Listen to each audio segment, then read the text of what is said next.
Now, Dr. Charles, can you give us a sense of how widespread the floods are and the devastation that it's causing? I mean, the floods have caused immense devastation. I'm actually in the province of KwaZulu-Natal, where the floods have wreaked havoc on communities, on livelihoods, on people.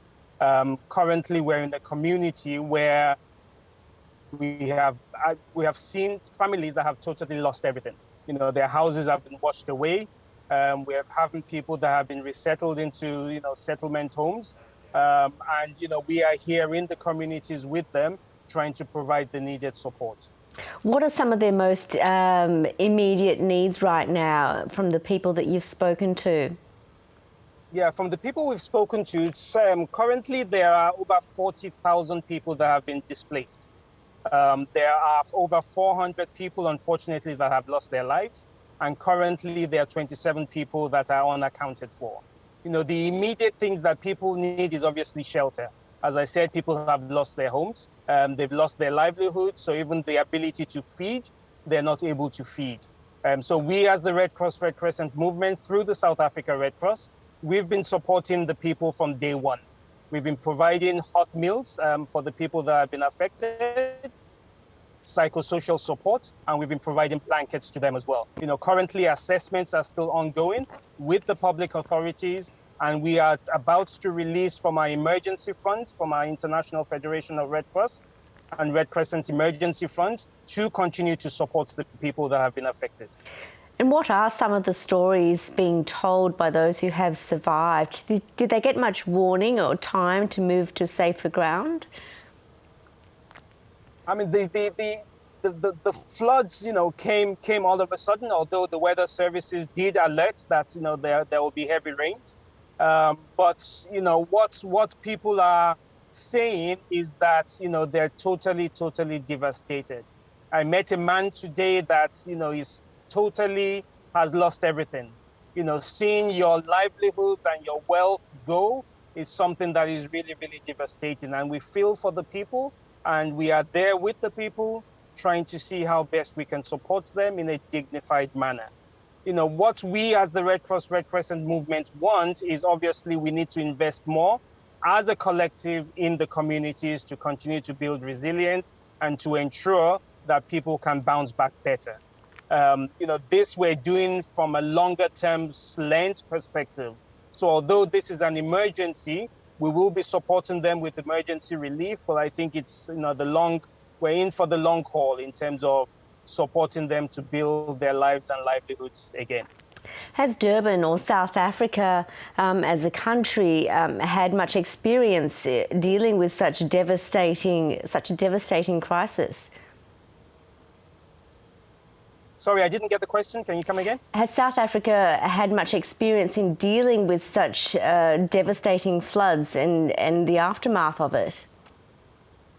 I mean, South Africa experiences floods, but to this magnitude, we haven't experienced in decades. So there is experience from the authorities. There is experience from the South Africa Red Cross, but we will continue to support them the best way we can.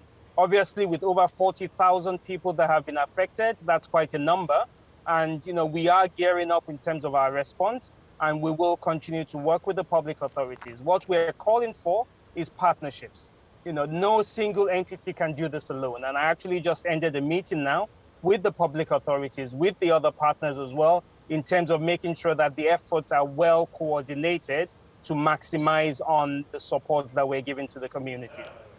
And what do you think has contributed to this relatively high death toll, and how long more will the search for those missing continue? It's currently still raining.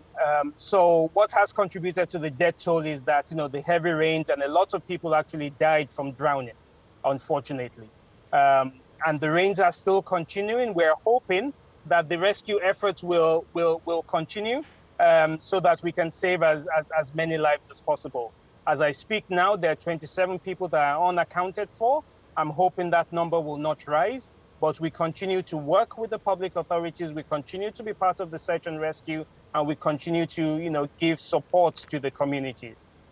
And what will be the challenges ahead? Are you expecting a considerable amount of rain in the coming days? Yes, I mean, it's still raining, as I said, at the moment, and there's still forecast for some more rain. So definitely people will still continue, unfortunately, to lose their livelihoods, to lose shelter. So we need to be on this for the longer haul. It's not an easy step, and we will continue to support as best as we can. As I said, what we're calling for is really localization, the localization agenda. How do we support our communities to be resilient themselves, to be able to, support whenever another crisis comes up? And that's what we're building, really building that resilience on the longer run. And that's why we're saying collaboration, collaboration, collaboration. We really need this. And these are some of the consequences of the climate crisis that we're seeing. In a country whereby we haven't had such floods in decades, happening now. We've seen infrastructure totally destroyed, schools destroyed, bridges destroyed. So really, this is something that we will need to collectively rebuild. And that's why we're calling on all, citizens, all corporates, everybody, let's all hands be on deck, and let's see how best we can support the people that have been affected. And presumably help from international communities as well.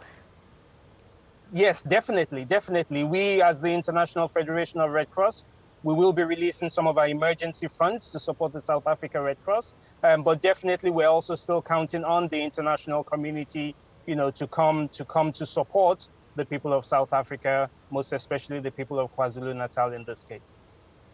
Dr. Charles, thank you so much for your time. We really appreciate it. Thank you very much.